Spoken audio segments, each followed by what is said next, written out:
Hello friends, ध्यानम PCS classes में आप सभी का स्वागत है।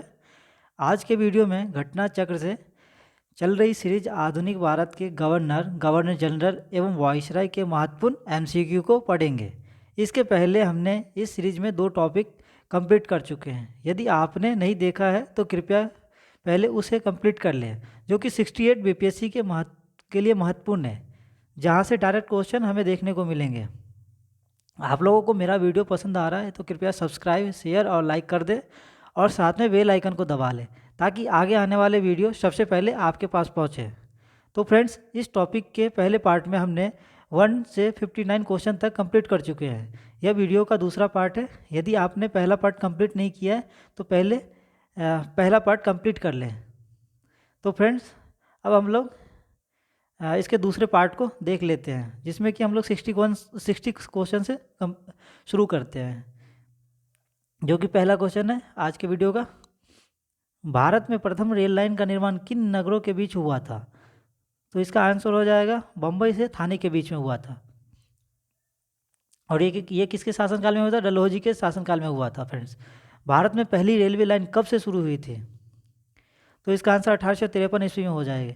किस कंपनी ने सर्वप्रथम भारत में रेल यात्रा प्रारंभ की थी? तो इसका आंसर हो जाएगा great Indian peninsula railway line. इसको हम लोग देख लेते हैं। 1853 ईस्वी में बम्बई के बोरीबंदर स्टेशन से थाने के मध्य भारत में सर्वप्रथम रेलवे यात्रा का प्रारंभ ग्रेट इंडियन पेनिनसुला रेलवे द्वारा किया गया था। तो फ्रेंड्स, इसको आप नोट कर सकते हैं, great Indian peninsula railway British भारतीय राज क्षेत्र का अंतिम प्रमुख विस्तार हुआ। डफरिन के समय में, डलहौजी के समय में, लिटिन के समय में, कर्जन के समय में। तो फ्रेंड्स, ये डफरिन के समय में है।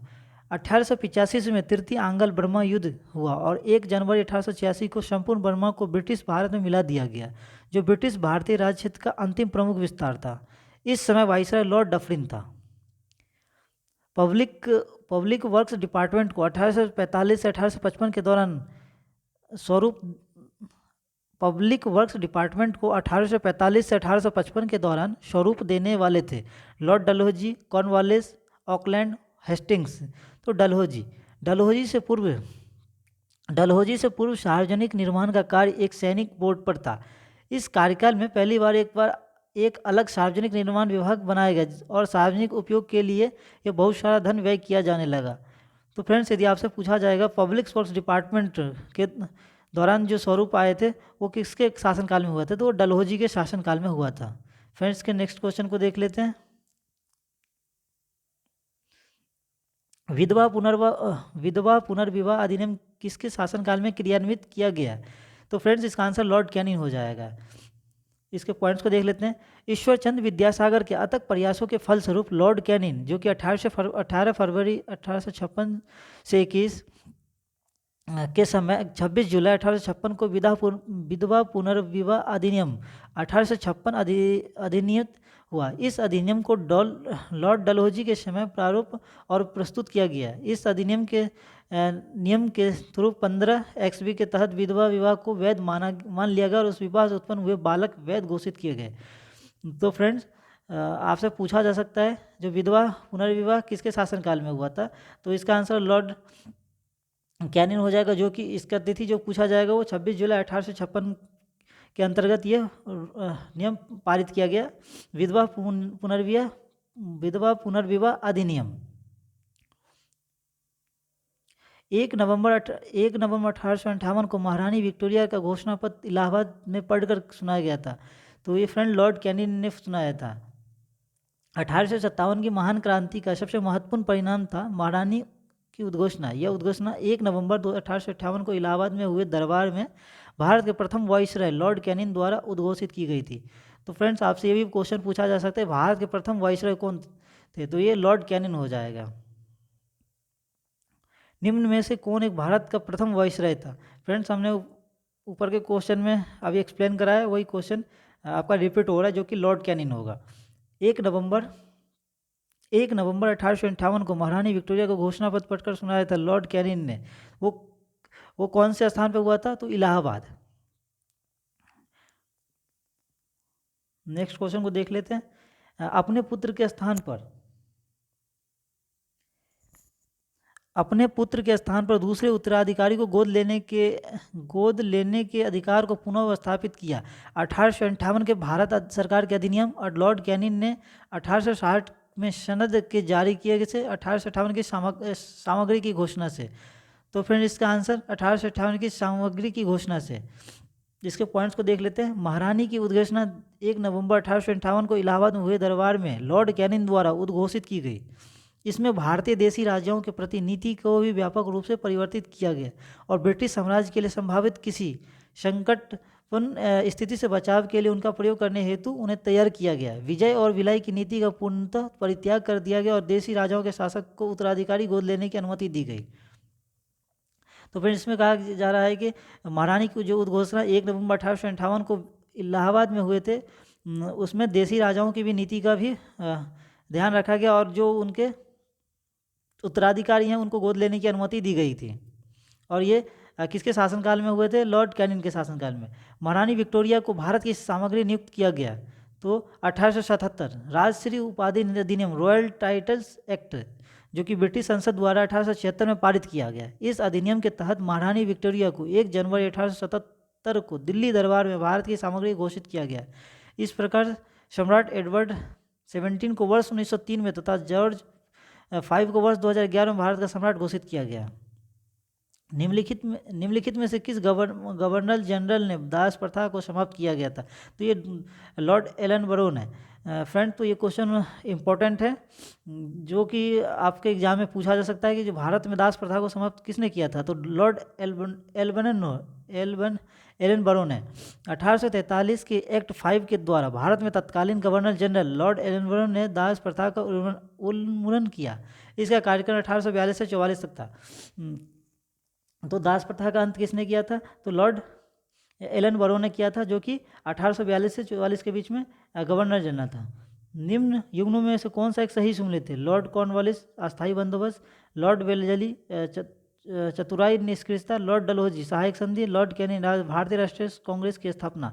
तो फ्रेंड्स इसका आंसर लॉर्ड कॉर्नवालिस हो जाएगा, जो कि अस्थायी बंदोबस्त आंसर होगा।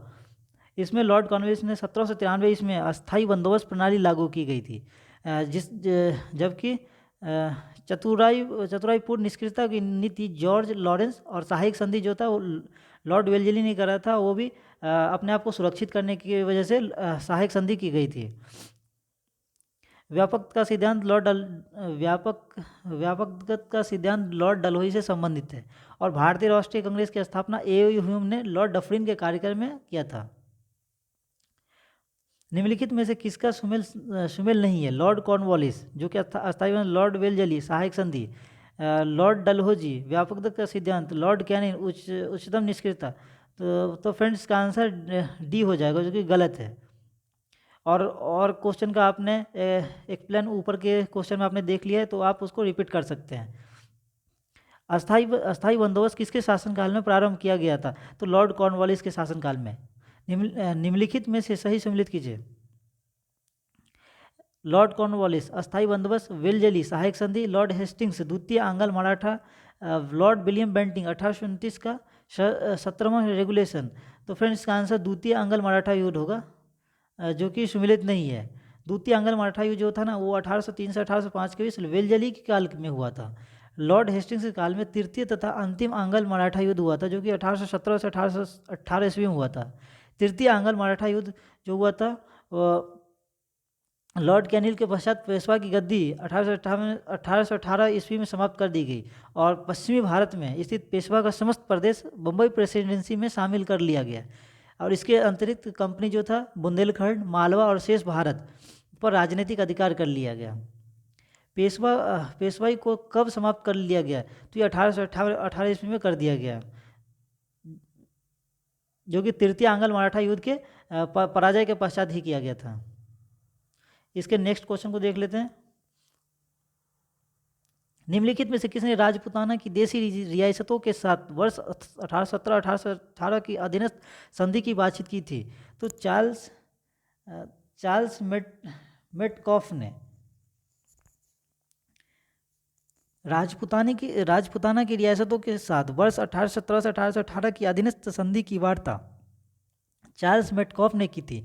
लॉर्ड हेस्टिंग्स ने राजपूताना पर ब्रिटिश सर्वोच्चता तथा मराठा और पिंडारियों के प्रति राजपूताना की तटस्थता सुनिश्चित करने के लिए दिल्ली तत्कालीन रेजिमेंट चार्ल्स मेटकॉफ को वार्ताकार बनाया गया था। तो इसमें फ्रेंड्स ये पूछा जा रहा है जो राजपूताना की देशी रियासत के साथ 1817-18 में अधीनस्थ संधि की बातचीत किसने की थी? तो चार्ल्स मेटकॉफ ने की थी, जो कि 1817 से 18 ईस्वी में किया था। निम्न में से कौन सुमिलित नहीं है? लॉर्ड कॉर्नवालिस अस्थायी बंदोबस्त, लॉर्ड वेलजरी सहायक संधि, सर जॉन सोर आंग्ल नेपाली युद्ध, लॉर्ड हेस्टिंग तृतीय आंग्ल मराठा युद्ध। तो फ्रेंड्स इसका आंसर सी गलत है। और क्वेश्चन जो है जिसका कि आंसर आपने पिछले क्वेश्चन में एक्सप्लेन करके देख चुके हैं, तो उसको आप रिपीट कर सकते हैं। और हम लोग सर जॉन सोर के बारे में पढ़ते हैं, जो कि आंग्ल नेपाली युद्ध गलत है। आंग्ल नेपाली युद्ध जो युद्ध लॉर्ड हेस्टिंग्स के काल में हुआ था, 1814 ईस्वी में पहला युद्ध लड़ा गया, लेकिन कोई विशेष सफलता इसमें नहीं मिली थी। और दूसरा युद्ध जो हुआ था 1815 ईस्वी में लड़ा गया था, और कुमाऊं में अल्मेरा को जीत लिया गया तथा मेजर जनरल ऑक्टर कॉलोनी ने वीर गोरखा सरदार अमर सिंह थापा को मलाव का किला समर्पित करने के लिए विदेश किया। ब्रिटिश सेना राजधानी काठमांडू से 30 किलोमीटर दूर तक पहुंच गई, और 2 दिसंबर 1815 को सुगोली की संधि हुई, जिसे 4 मार्च 1816 को अनुमोदित किया गया, और गढ़वाल और शिमला जिले अंग्रेज को सौंपे गए, जिसके थ्रू निम्नलिखित में से एक सही सुमिलित थे। लॉर्ड एलनबरो अवध का विलीनीकरण, लॉर्ड डलहौजी सिंध का विलीनीकरण, लॉर्ड वेलजरी चतुर्थ आंग्ल मैसूर युद्ध, सर जॉन सोर तृतीय आंग्ल मराठा युद्ध। तो फ्रेंड्स इसका आंसर लॉर्ड वेलजली हो जाएगा, जो चतुर्थ आंग्ल मैसूर युद्ध सही नहीं है। इसके शासनकाल को हम लोग देखेंगे। लॉर्ड एलनबरो जो कि सिंध का अंग्रेजी राज्य में 18 अगस्त 1843 में विलय किया था। लॉर्ड एलनबरो जो कि सिंध का अंग्रेजी राज्य में अगस्त 1843 में विलय किया था। डलहौजी जो कि कुशासन के आरोप में 1856 ईस्वी में अवध का विलीकरण करा था। और वेलजली जो कि चतुर्थ आंग्ल मैसूर युद्ध चतुर्थ आंग्ल मैसूर युद्ध जो कि 1799 ईस्वी में हुआ था। लॉर्ड हेस्टिंग्स जो कि तृतीय आंग्ल मराठा युद्ध हुआ था। तो फ्रेंड्स इसको आप हम लोग दोबारा एक बार पढ़ सकते हैं, जिसमें कि लॉर्ड एलनबरो की जो हुआ था ना, वो सिंध का अंग्रेजी राज्य में अगस्त 1843 में हुआ था विलय। और डलहौजी जो हुआ था वो कुशासन के आरोप में 1856 में अवध का विलीकरण किया गया था। और वेलजली जो कि चतुर्थ आंग्ल मैसूर युद्ध में था। और लॉर्ड हेस्टिंग्स जो कि तृतीय आंग्ल मराठा युद्ध। फ्रेंड्स के नेक्स्ट क्वेश्चन को देख लेते हैं, जिसमें कि 80 नंबर है। निम्नलिखित में से कौन सा युग्म सही सुमेलित नहीं है? लॉर्ड डलहौजी अवध का विलीकरण, लॉर्ड डफरिन भारतीय राष्ट्रीय कांग्रेस की स्थापना, Lord William Bentinck charter act 1833 का पारित, और लॉर्ड लिटल प्रथम आंग्ल अफगान युद्ध का प्रारंभ। तो मैं इसके क्वेश्चन को हम लोग पढ़ लेते हैं। प्रथम आंग्ल अफगान युद्ध जो कि 1839 से 1842 के मध्य हुआ था। प्रथम आंग्ल अफगान युद्ध का था 1839 से 1842 में था। इस दौरान भारत के गवर्नर जनरल ऑकलैंड थे। लॉर्ड लिटिल के समय द्वितीय आंग्ल अफगान युद्ध जो कि 1878 से 1880 हुआ था। निम्न में से कौन चतुराई पूर्ण निष्क्रियता की नीति के साथ जुड़ा हुआ है? निम्न में से कौन चतुराईपूर्ण निष्क्रियता की नीति के साथ जुड़ा हुआ है? तो इसका आंसर जॉन लॉरेंस हो जाएगा। चतुराईपूर्ण निष्क्रियता या कुशल आक्रामकता की नीति, पॉलिसी ऑफ मास्टरली इनएक्टिविटी, आंग्ल अफगान संबंधों के संदर्भ में लॉर्ड एलनबरो के काल से प्रारंभ होकर लॉर्ड नॉर्थबुक के काल तक चलती है। इस नीति को प्रायः जॉन लॉरेंस के नाम से विशेष रूप से संबंधित किया गया, क्योंकि उसके वायसराय काल ने इस नीति का अनुसरण करने का स्पष्ट अवसर मिला, और इस नीति को रूपरेखा स्पष्ट रूप से सुनिश्चित की गई। चतुराईपूर्ण निष्क्रियता या कुशल आक्रामकता की नीति किसने लाया था? तो आंग्ल अफगान संबंधों के संदर्भ में लॉर्ड एलनबरो के काल से प्रारंभ हुई थी और लॉर्ड नॉर्थबुक के काल तक चलती रही। तो फ्रेंड्स का आंसर जॉन लॉरेंस हो जाएगा। और इस नीति को किसने किया था? प्राय जॉन लॉरेंस के नाम से विशेष रूप से संबंधित किया जाता है। भारत में अंग्रेजों के समय में प्रथम जनगणना हुई थी, तो लॉर्ड मेयो के कार्यकाल में। भारत में अंग्रेज में के समय में प्रथम जनगणना जो हुई थी लॉर्ड मेयो के काल में, जो कि 1869 से 72 ईस्वी में हुई थी। और इसका काल जो था ना 1872 में प्रारंभ हुई थी, किंतु लॉर्ड रिपन के काल में नियमित जनगणना 1881 में शुरू हुई थी। तो फ्रेंड्स आपसे पूछा जा सकता है जो जनगणना किसके काल में प्रारंभ हुई थी? तो लॉर्ड मेयो के कार्यकाल में। लेकिन यदि नियमित जनगणना यदि आपसे पूछा जा सकता है तो लॉर्ड रिपन के कार्यकाल से शुरू हो गई थी। वह कौन व्यक्ति था जिसने भारत में पहली बार वह कौन व्यक्ति था जिसने भारत में पहली बार जनसंख्या की गणना करवाई थी? तो लॉर्ड मेयो। फ्रेंड्स, हमने ऊपर के क्वेश्चन को पढ़ा था, उसमें मैंने एक्सप्लेन किया है, तो आप उसको रिवाइज कर सकते हैं। नेक्स्ट क्वेश्चन को देख लेते हैं, जिसमें कि किस वायसराय की हत्या अंडमान निकोबार द्वीप समूह में जब वे भ्रमण पे थे एक दंडित अपराधी द्वारा की गई? तो इसका आंसर लॉर्ड मेयो हो जाएगा। लॉर्ड मेयो 1869 से 1872 तक जो क्या था, गवर्नर था, की हत्या अंडमान निकोबार द्वीप समूह के भ्रमण के दौरान एक कैदी द्वारा की गई। मेयो प्रथम गवर्नर जनरल था जिसकी हत्या उसके कार्यकाल में ही की गई। तो आपसे क्वेश्चन पूछा भी जा सकता है, जो कौन सा गवर्नर जनरल था जिसको कार्यकाल के दौरान ही हत्या कर दी गई? तो लॉर्ड मेयो था। किस वायसराय की हत्या उसके कार्यकाल में की गई थी? फ्रेंड्स, तो ये क्वेश्चन रिपीट हो रहा है, लॉर्ड मेयो के कार्यकाल में। अफगानिस्तान की नीति, अफगानिस्तान के प्रति एक जोश भरी अग्र फॉरवर्ड नीति का अनुसरण निम्न अफगानिस्तान के प्रति एक जोश भरी अग्र फॉरवर्ड नीति का अनुसरण करने वाला गवर्नर जनरल कौन था? तो वो लिटिल था, जो कि 1876 ईस्वी में लिटिल की वायसराय बनकर आने पर अफगानिस्तान के प्रति अपनाई गई नीति में परिवर्तन आया। कुशल आक्रमणता की नीति के स्थान पर अग्रगामी नीति का अनुसरण किया गया। तो फ्रेंड्स, आपसे पूछा जा सकता है अफगानिस्तान के प्रति जोश भरी फॉरवर्ड नीति का अनुसरण कौन सा गवर्नर जनरल ने किया था? तो ये लिटिल ने किया था, जो कि 1876 ईस्वी में लिटिल की वायसराय बनने पर अफगानिस्तान के प्रति ये नीति अपनाई गई थी। अफगानिस्तान के प्रति आक्रमणता की नीति किस वायसराय ने अपनाई गई थी? तो लॉर्ड लिटिल ने। कौन भारत का वायसराय सबसे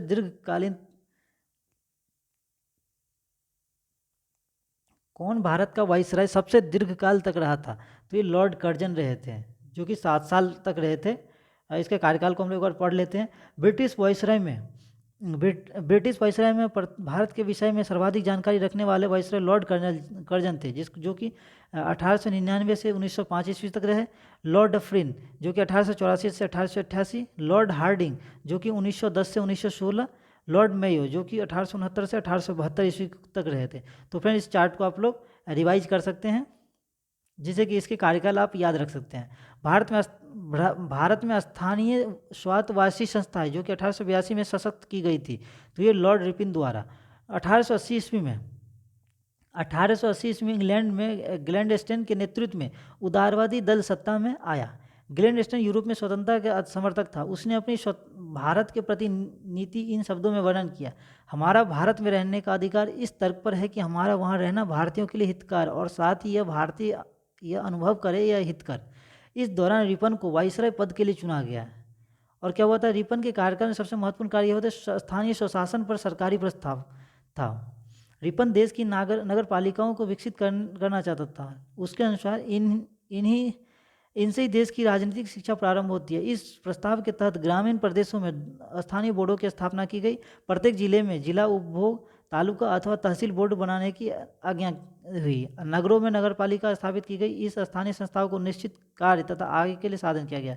तो फ्रेंड्स, इस क्वेश्चन से पॉइंट जो निकल रहा है, स्थानीय स्वच्छ संस्थाएं जो सशक्त की गई वो किसके कार्यकाल में हुई थी? तो लॉर्ड रिपन के कार्यकाल में इन्होंने ही नगर पालिकाओं पे ध्यान दिया गया और ग्रामीण क्षेत्रों में जिला उपभोग और तहसील बोर्ड बनाने की आज्ञा दी गई। भारत में स्थानीय स्वायत्त शासन को किसने प्रोत्साहित किया था? तो लॉर्ड रिपन ने स्थापित की थी। फ्रेंड्स, इस ऊपर का क्वेश्चन मैंने एक्सप्लेन किया है, तो आप लोग उस क्वेश्चन को रिपीट कर सकते हैं। इल्बर्ट बिल विवाद किससे संबंधित था? भारतीयों द्वारा हथियार लेकर चलने पर कुछ प्रतिबंधों का लागू करना, भारतीय भाषाओं में विकसित प्रकाशित होने वाले समाचार पत्र और पत्रिकाओं पर प्रतिबंधित करना, यूरोप के लोगों के मामलों की सुनवाई करने के लिए भारतीय न्यायाधीशों पर लगाई गई आरोग्यता को हटाया जाना, आयातित सूती कपड़े पर लगाए गए शुल्क का हटाना। तो फ्रेंड्स, इसका आंसर सी हो जाएगा, जो कि यूरोप के लोगों को मामलों की सुनवाई के लिए भारतीय न्यायाधीशों पर लगाई गई आरोग्यता को न हटा रहा। तो मैं इस क्वेश्चन के पॉइंट्स को देख लेते हैं। सर पीसी इल्बर्ट वायसराय की परिषद के विधि सदस्य थे। इन्होंने क्या किया था? 2 फरवरी 1883 को विधान परिषद में एक विधेयक प्रस्तुत किया, जिसमें इल्बर्ट बिल की संज्ञा दी थी। इस विधेयक का उद्देश्य था कि जाति भेद पर आधारित सभी न्यायिक अयोग्यताएं तुरंत समाप्त कर दी जाए और भारतीय तथा यूरोपियन आदेशों की शक्तियों का सम्मान कर दी जाए। यूरोपीय लोगों ने इसे विशेषताधिकार पर कुठाराघात माना। इल्बर्ट बिल को लेकर हुए विवाद के कारण ही क्या वो 1884 ईस्वी में लॉर्ड रिपन ने अपना कार्यकाल पूरा होने से पूर्व ही त्यागपत्र दे दिया। तो फ्रेंड्स, आपसे एक क्वेश्चन पूछा जा सकता है, जो कौन से गवर्नर जनरल ने अपना कार्यकाल पूरा होने से पहले ही त्यागपत्र दे दिया था? तो लॉर्ड रिपन ने दे दिया था। और इसका क्या कारण था? इसका कारण था जो कि यूरोपीय न्यायाधीश की शक्ति और भारतीय न्यायाधीश की शक्ति को बराबर कर दिया गया। इस कारण इन्होंने अपने पद से कार्यकाल से पहले ही इस्तीफा दे दिया था। किसकी पदावधि में महिलाओं तथा बच्चों की कार्यकाल के घंटों की सीमित करने का स्थानीय शासन को आवश्यक नियम बनाने के लिए प्राधित करने के लिए प्रथम फैक्ट्री अधिनियम का अधिग्रहण किया गया। तो लॉर्ड रिपन के कार्यकाल में लॉर्ड रिपन को ब्रिटिश भारत के वायसरॉय में सबसे अधिक उदारवादी माना जाता है। उन्होंने 100 या उससे अधिक कार्यरत मजदूरों वाली फैक्ट्री में काम करने वाली महिलाओं तो बच्चों के संबंध में कुछ उदारवादी नियम बनाए, जिसमें प्रथम फैक्ट्री अधिनियम, जो कि 1881 के रूप में जाना जाता है। इस अधिनियम के तहत 7 वर्ष से कम उम्र के बच्चों के फैक्ट्री में काम करने पर रोक एवं 7 से 12 वर्षों के बच्चों की कार्यवर्दी प्रतिदिन 9 घंटे तथा महीने में 4 दिन की छुट्टी का प्रावधान किया गया। तो फ्रेंड्स, आपसे यदि क्वेश्चन पूछा जा सकता है, जो कौन से ब्रिटिश के वायसराय थे जो कि जिसे उदारवादी माना जाता है, तो लॉर्ड रिपन माना जाता है। और उनके कार्यकाल में ही सब कार्यरत मजदूरों के लिए एक फैक्ट्री में काम करने महिलाओं और बच्चों के संबंध में उदारवादी नियम बनाए थे, जिन्हें प्रथम फैक्ट्री अधिनियम, जो कि 1881 से जाना जाता है। निम्नलिखित कथनों पर विचार कीजिए। फैक्ट्री एक्ट 1881 औद्योगिक नगरों की मजदूरी नियत करने के लिए और मजदूरों का संघ बनाने के उद्देश्य से दृष्टि से पारित किया गया। N.M. लोखंडे ब्रिटिश भारत में मजदूर आंदोलन की संगठित करने में अग्रगामी थे। तो फ्रेंड्स, इसका आंसर सेकेंड हो जाएगा। इसके पॉइंट्स को देख लेते हैं। प्रथम कारखाना अधिनियम 1881 में पारित किया गया, परंतु यह अधिनियम अपर्याप्त मापदंड जैसा साबित हुआ। इसमें केवल ऐसे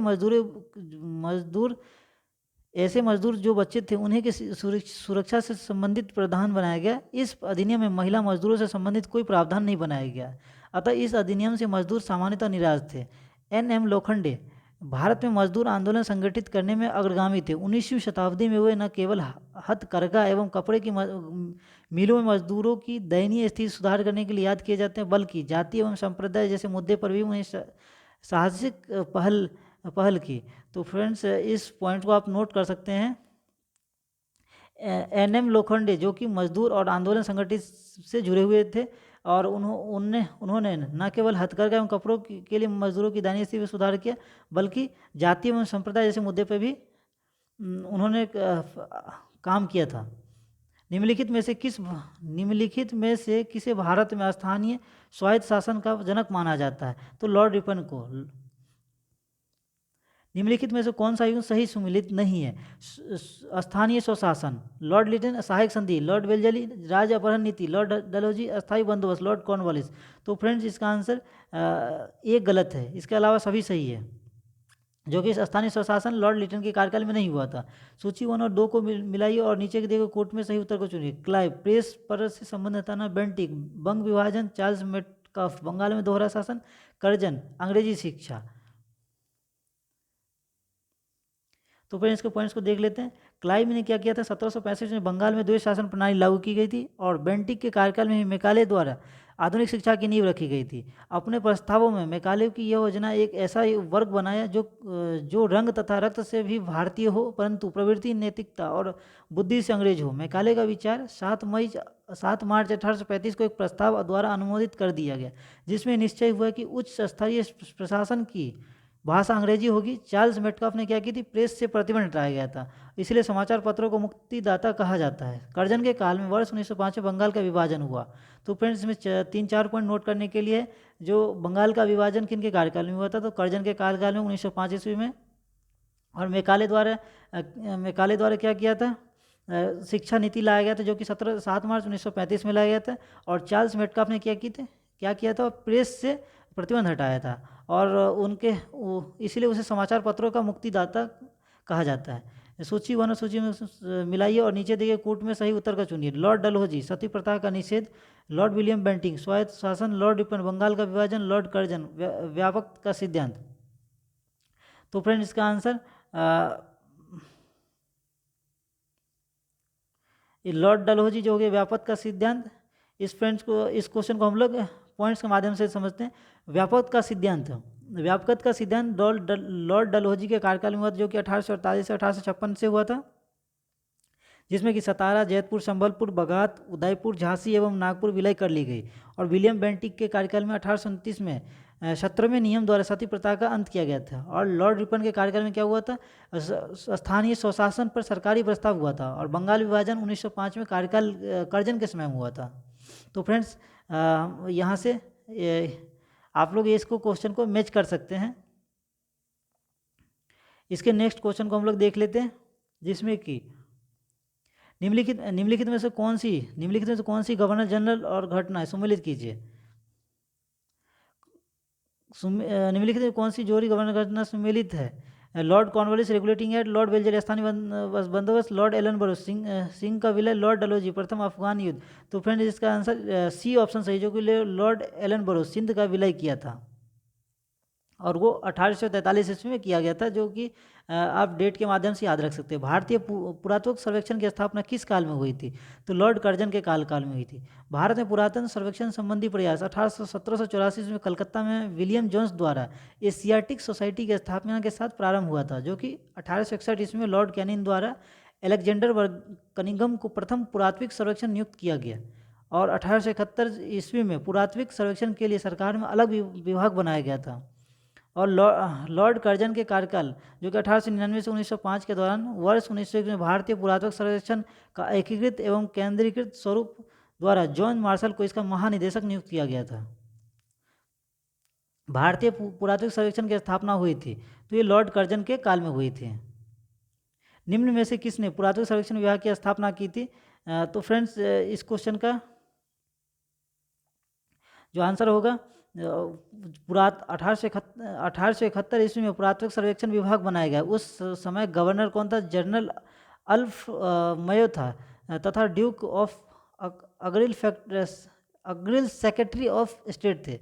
अग्रिल के सुझाव पर ही पुरातत्व विभाग बनाया गया, लेकिन विकल्पों में मेयो या अग्रिल किसी का नाम न होने के कारण इस क्वेश्चन को क्या किया था, छत्तीसगढ़ लोक सेवा आयोग ने निरस्त कर दिया गया था। और यदि आपको अर्गिल या ड्यूक रहेंगे, तो इसमें से दोनों में से एक कोई आंसर आपका सही होगा। प्राचीन स्मारक एक्ट किस गवर्नर जनरल के कार्यकाल में हुआ था, तो फ्रेंड्स लॉर्ड कर्जन के कार्यकाल में हुआ था। प्राचीन स्मारक अधिनियम, जो कि 1904 ईस्वी में लॉर्ड कर्जन के समय में हुआ था। भारत में कर्जन के प्रशासन की तुलना औरंगजेब से किसने की थी, तो इसका आंसर जी.के. गोखले हो जाएगा, गोपाल कृष्ण गोखले। लॉर्ड कर्जन अपने वाइसराय काल 1899 से 1905 में भारतीय जनमानस की आकांक्षाओं की पूर्णतः अवहेलना करते हुए भारत में ब्रिटिश शासन को सुदृढ़ करने का प्रयास किया। और इसी के संबंध में गोपाल कृष्ण गोखले ने इसकी तुलना मुगल सम्राट औरंगजेब से की थी। इंपीरियल कैडेट्स कॉर्प्स की स्थापना किसने की थी, तो लॉर्ड कर्जन ने की थी। लॉर्ड कर्जन ने 1901 में इंपीरियल कैडेट कॉर्प्स की स्थापना की थी, और इसका उद्देश्य क्या था, देसी राजाओं एवं देसी नरेशों के राजकुमार एवं सामंतों के पुत्रों को सैनिक शिक्षा का प्रबंध करना था। भारत में ब्रिटिश साम्राज्य के दौरान निम्नलिखित वाइसराय पर विचार कीजिए। Lord Curzon, Lord Chelmsford, Lord Hardinge, Lord Irwin. इसकी क्या बोले कालक्रम को आपको इसको सही क्रम में सजाना है। तो फ्रेंड्स इसका सही क्रम क्या था, लॉर्ड कर्जन जो कि 1899 से 1905 ईस्वी तक था, लॉर्ड हार्डिंग 1910 से 1916, लॉर्ड चेम्सफोर्ड जो कि 1916 से 21, और लॉर्ड इरविन 1926 से 31। और इसमें फ्रेंड्स लॉर्ड इरविन जो कि इम्पोर्टेंट है, इनके नाम से बहुत सारे एग्जाम में क्वेश्चन बनाए जाते हैं, तो इसको आप लोग याद रख सकते हैं। ओसेनिक प्रशासन जो कि 1905 के संदर्भ में कौन सा कथन सही नहीं है। लॉर्ड कर्जन ने प्रांतीय सीमाओं को पुनर्गठित करने का निर्णय लिया, पूर्वी बंगाल और आसाम नामक एक नया प्रांत बनाया गया। तो फ्रेंड्स इसका 1 और 2 दोनों आंसर सही होगा, जो कि वर्ष 1905 में गवर्नर जनरल लॉर्ड कर्जन ने प्रांतीय सीमाओं को पुनर्गठित करने का निर्णय लिया। इसने बंगाल को 2 भागों में बांटकर पूर्वी बंगाल और असम नामक एक नया प्रांत बनाया, और बंगाल के पश्चिमी भाग में बंगाल, बिहार, उड़ीसा, छोटा नागपुर को शामिल किया गया। और इसके अतिरिक्त उसने किया कि मद्रास और मध्य प्रांत की सीमाओं में भी बदलाव किए गए थे। फूट डालो और राज करो की रणनीति अपनाई थी। तो इसका आंसर लॉर्ड कर्जन और लॉर्ड मिंटन दोनों हो जाएगा। फूट डालो और राज करो की नीति किसने अपनाई थी? लॉर्ड कर्जन एवं लॉर्ड मिल्टो। इस नीति के तहत मिंटो ने पृथक निर्वाचन प्रणाली को प्रोत्साहन दिया था और लॉर्ड कर्जन के शासनकाल में ब्रिटिश सरकार ने स्पष्ट रूप से मुस्लिम समर्थकों और हिंदू विरोधियों की नीति अपनाई थी। और इस नीति में ही प्रतीक रूप से 1905 में क्या हुआ था? बंगाल का विभाजन किया गया और बंग भंग का उद्देश्य प्रशासन की सुविधा उत्पन्न नहीं करना था जैसा दावा किया गया था, बल्कि इसे दो स्पष्ट उद्देश्य, एक हिंदू मुस्लिम को लड़ाना और दूसरे को नवग्रत बंगाल को चोट पहुंचाना था। फ्रेंड्स के नेक्स्ट क्वेश्चन को देते हैं। मुझे विश्वास है कि कांग्रेस अपने विनाश की तरफ जा रही है और मेरी यह इच्छा भारत में रहते कि इसके शांतिप्रिय निबंध के लिए इसका सहायक बनूं। यह किसने लिखा था? तो इसका आंसर लॉर्ड कर्जन हो जाएगा। इसमें क्या था? अंग्रेज शासक समझते थे कि नरमपंथियों के नेतृत्व में कांग्रेस काफ़ी कमज़ोर है, जनता में इसकी पैठ नहीं, अतः इसे खत्म किया जा सकता है। और इस नीति में क्या हुआ था? प्रवक्ता लॉर्ड कर्जन थे। वर्ष 1900 ईस्वी में कर्जन ने ब्रिटिश सेक्रेटरी ऑफ स्टेट को लिखा, मुझे विश्वास है कि कांग्रेस अपने विनाश की तरफ जा रही है और मेरी यह बड़ी इच्छा है कि इसके शांतिप्रिय निधन के लिए इसका सहायक बनो। वर्ष 1903 ईस्वी में उन्होंने मद्रास गवर्नर को लिखा, जब से मैं भारत आया हूँ मेरी नीति यह रही है कि किसी भी तरह कांग्रेस को नपुंसक बना दूं। कर्जन ने कांग्रेस अध्यक्ष के नेतृत्व में प्रतिमंडल से मिलने से इनकार भी कर दिया था। निम्न में से किसने? गवर्नर जनरल ने सबसे पहले पृथक निर्वाचन मंडल की व्यवस्था मुसलमानों को जीतने व उन्हें कांग्रेस से विरुद्ध करने के लिए इस्तेमाल किया, तो लॉर्ड मिंटो ने किया था। फ्रेंड्स, नवंबर 1905 में लॉर्ड कर्जन के स्थान पर लॉर्ड मिंटो को भारत का वाइसराय नियुक्त किया गया। जॉन मार्ले को भारत सचिव नियुक्त किया गया। इनके द्वारा लॉर्ड मिंटन सुधार के नाम से जाना जाता है। इस अध्ययन के दौरान मुसलमानों के लिए पहली बार पृथक मताधिकार तथा पृथक निर्वाचन क्षेत्रों की स्थापना की गई। इसका उद्देश्य मुसलमानों को कांग्रेस के विरुद्ध करना था। तो फ्रेंड्स, आपसे क्वेश्चन पूछा जा सकता है जो लॉर्ड मिल्टो सुधार में क्या था, जिसमें कि पहली बार मुसलमानों के लिए पृथक मताधिकार का प्रयोग किया गया था। निम्नलिखित में से कौन भारत का एकमात्र यहूदी वाइसराय था? तो इसका आंसर हो जाएगा लॉर्ड रीडिंग। भारत का एकमात्र यहूदी वाइसराय कौन था? Lord reading. इसके शासनकाल में क्या हुआ था? चौरी चौरा कांड, स्वराज पार्टी का गठन और रॉलेट एक्ट का निरसन हुआ था। निम्नलिखित में से एक सही सुमेलित नहीं है। तो फ्रेंड्स, इस क्वेश्चन के पॉइंट्स को हम लोग देख लेते हैं। वर्नाकुलर प्रेस एक्ट भारतीय भाषा समाचार पत्र अधिनियम 1878 में लॉर्ड मिंटन के कार्यकाल में पारित हुआ। इस अधिनियम को मुंह बंद करने वाला अधिनियम भी कहा जाता है। तो फ्रेंड्स, आपसे पूछा जा सकता है वर्नाकुलर प्रेस एक्ट जो था वो कौन सा था? तो जो कि 1878 में लॉर्ड मिंटन के कार्यकाल में हुआ था। इस अधिनियम को क्या बोला था? मुंह बंद करने वाला अधिनियम भी कहा गया था। सरकार अवांछनीय विषयों को प्रकाशित करने के अपराध में संबंधित पद को चेतावनी दे सकती थी अथवा उससे जमानत ले सकती थी, जमानत को जब्त कर सकती थी। यदि यह अपराध पुनः किया जाता है तो सरकार छापा खाने को भी जब्त कर सकती है। भारत की भावी प्रगति के लिए घातक पग बताया गया। S.N. बनर्जी ने इसे आकाश से वज्रपात कहा गया था। इस अधिनियम के अधीन सोम प्रकाश, भारत में ही ढाका प्रकाश, सहचर और अन्य अनेक समाचार पत्रों के विरुद्ध मामले दर्ज किए गए। निम्नलिखित में से कौन सा सही सम्मिलित नहीं है? ठगी का दमन, William Bentinck, Ilbert bill, Ripon, ring fence की नीति, Warren Hastings, vernacular press act, Curzon. तो फ्रेंड्स, इसका आंसर वर्नाकुलर प्रेस एक्ट जो कि कर्जन गलत है। इसका आंसर क्या हो जाएगा? लॉर्ड लिटिन हो जाएगा। ब्रिटिश भारत की राजधानी का कलकत्ता से दिल्ली स्थानांतरण किसके काल में हुआ था? तो ये लॉर्ड हार्डिंग के काल में हुआ था। वाइसराय लॉर्ड हार्डिंग के समय भारत की राजधानी कलकत्ता से दिल्ली स्थानांतरित किया गया था। वाइसराय लॉर्ड हार्डिंग ने वर्ष 1911 में जॉर्ज पंचम एवं महारानी मेरी को भारत बुलाया तथा दिल्ली में भव्य दरबार का आयोजन किया गया, जिसे दिल्ली दरबार के नाम से भी जाना जाता है। इसी दरबार में बंगाल विभाजन को रद्द किया गया और राजधानी के स्थानांतरण की घोषणा की गई। तो फ्रेंड्स, आपसे पूछा जा सकता है कि भारत की राजधानी कलकत्ता से दिल्ली स्थानांतरण करने के समय वाइसराय कौन था? तो लॉर्ड हार्डिंग था, जो कि 1911 ईस्वी में हुआ था। और जॉर्ज पंचम एवं महारानी मेरी को भारत बुलाने के शुभ अवसर पर ये किया गया था। सही जोड़े बनाइए और नीचे दिए गए कोड से क्या है, आंसर को आपको मैच करना है।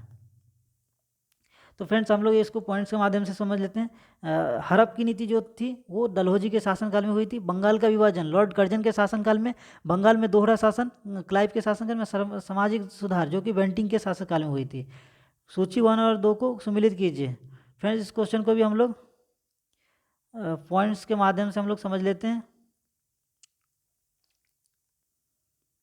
जो कि 1833 का एक्ट क्या था, डलहौजी की नियुक्ति हुई थी। और 1858 का एक्ट क्या था, मिंटो की नियुक्ति हुई थी। और 1935 का एक्ट वेलेल की नियुक्ति हुई थी। अंग्रेजों द्वारा बंगाल के अधिग्रहण के उपरांत कंपनी के कार्यों को नियंत्रित करने के लिए रेगुलेटिंग एक्ट 1773 ब्रिटिश संसद द्वारा पारित किया गया था। इसमें क्या गया था, अंग्रेजों द्वारा बंगाल के अधिग्रहण के उपरांत क्या हुआ था, कंपनी के कार्यों को नियंत्रण में लाने के लिए क्या गया था, एक रेगुलेटिंग एक्ट जो कि 1773 पारित किया गया था। इस एक्ट के तहत कंपनी के गवर्नर को बंगाल का गवर्नर जनरल बना दिया गया। और बंगाल के प्रथम गवर्नर जनरल कौन थे, वारेन हेस्टिंग्स की नियुक्ति दी गई। सूची 1 और 2 को मिलाइए। फ्रेंड्स इसको भी हम लोग मैच के माध्यम से कंप्लीट करते हैं, जिसमें कि संबलपुर विलाई का वर्ष पूछा जा रहा है, जो कि संबलपुर किसमें होगा, 1849 ईस्वी में। सतारा 1848 ईस्वी में। अवध 1856। झांसी 1854 ईस्वी में। निम्नलिखित घटनाओं पर विचार कीजिए, उनको कालक्रम के अनुसार व्यवस्थित। सिक्किम का विलय, झांसी का विलय, पंजाब का विलय, बर्मा का विलय। तो फ्रेंड्स इस क्वेश्चन का आंसर हो जाएगा, सबसे पहले किसका विलय हुआ था, सिक्किम का विलय हुआ था, जो कि 1817 ईस्वी में हुआ था। पंजाब का 1849, झांसी का 1854 और बर्मा का 1886 ईस्वी में। निम्न में से किस वायसराय के कार्यकाल में भारतीयों को राय बहादुर और खान बहादुर उपाधियां प्रदान करना प्रारंभ हुआ। तो फ्रेंड्स इस क्वेश्चन को हम लोग इस क्वेश्चन को पढ़ लेते हैं एक बार। 1857 के विद्रोह के समय अंग्रेजों की सहायता करने वाले देसी शासकों, जमींदारों आदि को अपना विश्वासपद बनाने के लिए उन्हें उपाधियां, खिलहेत, भूमि अनुदान, ऋण माफिया आदि सुविधाएं प्रदान की जाने वाली लगी। इनमें हिंदुओं को दी जाने वाली प्रमुख उपाधि राय बहादुर तथा मुसलमानों के पारसियों को दी जाने वाली समकक्ष उपाधि खान बहादुर थी।